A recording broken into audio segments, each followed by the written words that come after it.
explain you how to use symbol. First, you can open Word document. Then you can go to blank document. After, you can go to insert.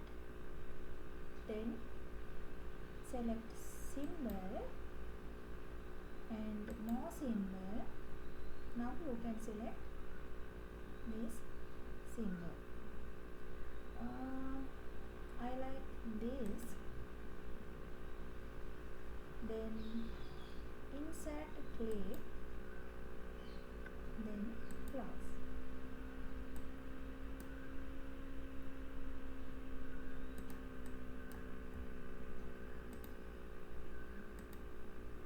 Okay, I explain you again step by step.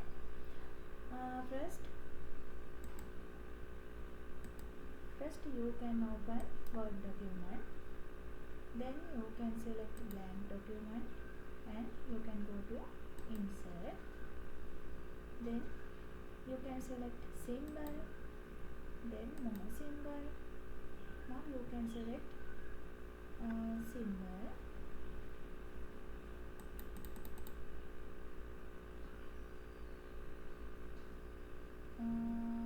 I like this. Then insert and close.